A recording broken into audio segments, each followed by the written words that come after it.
네, 고 이건희 회장은 생전에 공개 속상을 꺼려서 은둔의 경영인이라고 불리기도 했는데요. 하지만 경영에 있어선 도전적인 과제를 던지면서 촌철살인의 어록을 많이 남기기도 했습니다. 정지주 기자가 정리했습니다. 세 아들 중 막내였습니다. 부모와 떨어져 소학교 시절을 일본에서 보냈습니다. 고 이건희 회장은 자신을 스스로 외톨이였다고 회상을 했죠.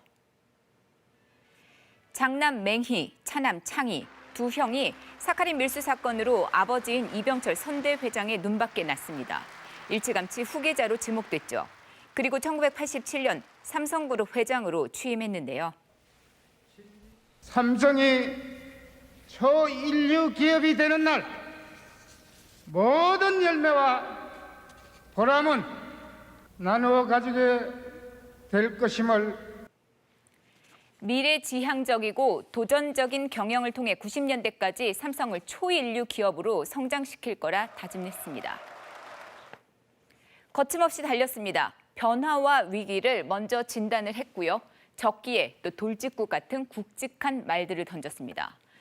1993년 신경영 선언 당시 이른바 이건희 어록의 대표적인 구절들이 그랬습니다. 한번 바뀌어보자. 그 바뀌는 것도 어려운 것도 아니에요. 자기부터 바뀌어봐, 자기부터. 간단한 것부터 바뀌어봐. 응? 내하고 약속해라, 내하고, 자기하고.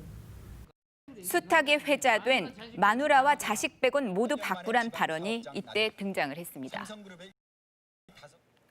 또 출구문 찍지 마라, 없애라. 집이든 어디에서든 생각만 있으면 된다. 그리고 놀아도 제대로 놀아라. 이 말 역시 큰 반향을 일으켰습니다. 그리고 1993년 삼성엔 7사제가 도입됐습니다. 9to6 근무가 익숙하던 직장인들에겐 혁신이었죠. 2시간 먼저 출근이지만 2시간이나 퇴근 앞당겨졌습니다. 이거 일만 2시간 더 하는 거 아니냐 이런 우려도 많았는데요. 그때 나온 어록이 또 있습니다. 과장에서 부장까지는 5시까지 정리하고 모두 사무실을 나가세요. 이것은 명령입니다. 덕분에 특별한 일 없을 때는 상사 눈치 안 보고 저녁 있는 삶을 가질 수 있게 됐다죠. 자신의 경영 철학을 담은 경구 형식의 발언도 적지 않았습니다. 디자인에는 기업의 철학과 문화를 담자 이런 디자인 경영론이 있었고요. 21세기에는 탁월한 한 명의 천재가 1, 20만 명의 직원을 먹여 살린다. 인재 경영론이 대표적인 것들입니다. 또 정치 사회 현안에도 직설적으로 응수했죠. 베이징 발언으로도 불리는데요.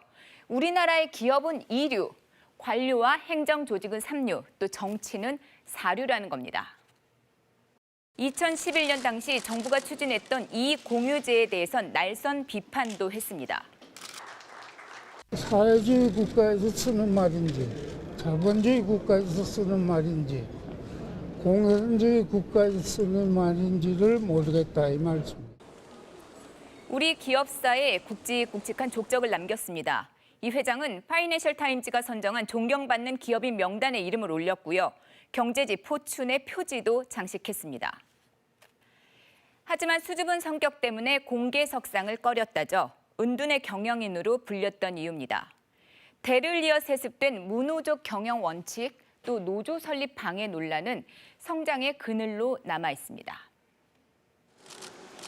노태우 뇌물 사건, 또 이른바 엑스파일 사건으로 홍역을 치렀습니다. 2008년엔 비자금 조성과 불법 승계 작업 등으로 특검에 기소됐고요. 일부 유죄 판결도 받았습니다.